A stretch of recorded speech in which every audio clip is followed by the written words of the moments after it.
Michael, the temptation story is one that's, of course, is so foundational to our understanding of the Bible. And it's one that Christians are typically very, very familiar with.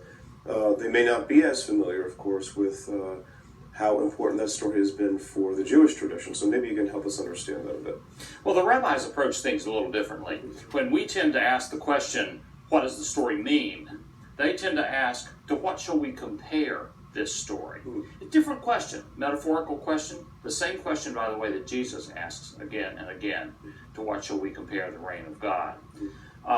When we tend to see the Bible as a kind, or studying the Bible as a kind of narrowing process of getting to the one kernel of truth, they tend to see it as a broadening process, seeing the Bible as a book that can apply to absolutely any human experience, but it has to be interpreted within that experience. So in looking at the temptation story, that's what the rabbis tend to do. They tend to look at how this applies to the vast human experience that they know, both in their own congregations, their own communities, and in their experience of the world, and in the context of the whole Bible. So, for example, they look at names, the name of God. Something gets added in this second creation story. In the first creation, they note the designation of God tends to be Elohim. Here, it tends to be Elohim Adonai. Well, we might explain it a different way. They say, well, Elohim refers to God's justice. Adonai refers to God's mercy. We didn't need God's mercy until this second story. We didn't need God's mercy until the temptation, and we took this creation, which God had called good, and broke it.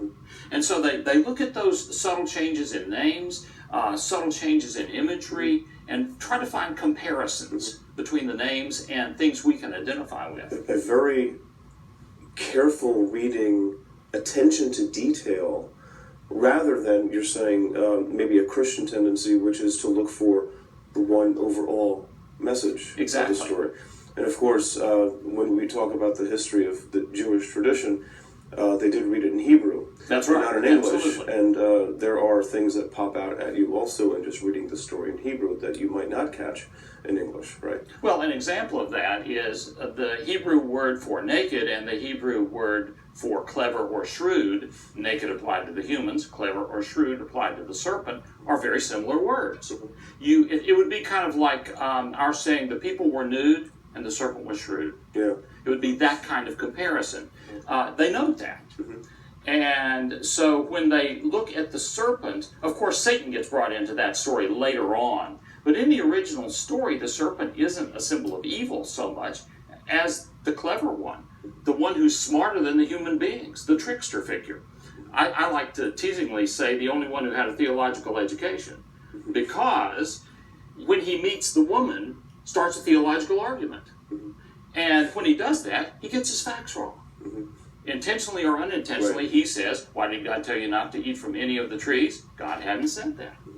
So the woman, Eve, corrects him. God said we could eat from any of the trees, except one, the tree in the middle of the garden, the tree of the knowledge of good and evil. If we eat from that one, even if we touch it, we'll die. Well, God hadn't said the touching part either, but she was, as the rabbis say, she was putting a hedge around the Torah. You can't eat what you don't touch. Well, for Christians, what is the result of this temptation? And maybe compare that then to Jewish interpretation, the result of this temptation. Well, we're probably pretty familiar in the Christian tradition with the result. Original sin. For most of us, our sinning's not very original. So we have to go back to Augustine and some of those early writers to figure out what does that mean.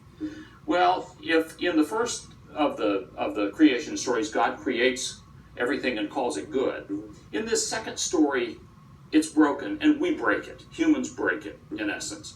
And in that breaking, Augustine saw something that got transferred down throughout the generations. A sin that was Adam's, that then got along the line of his descendants, all the way down to you and me, transmitted to us. Now, in the Jewish tradition, it's a very different approach. There's no sense of original sin as such.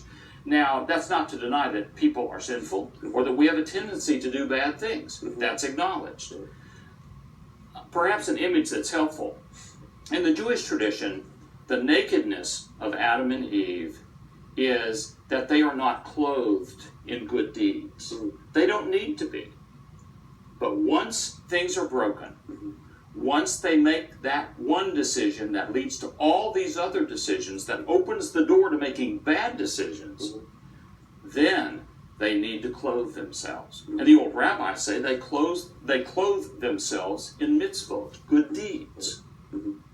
And so when we hear about a bar mitzvah or a bat mitzvah, it simply means that that youngster has come to an age where they can make those kinds of choices for the good or for the bad, and they are encouraged to clothe themselves in good deeds.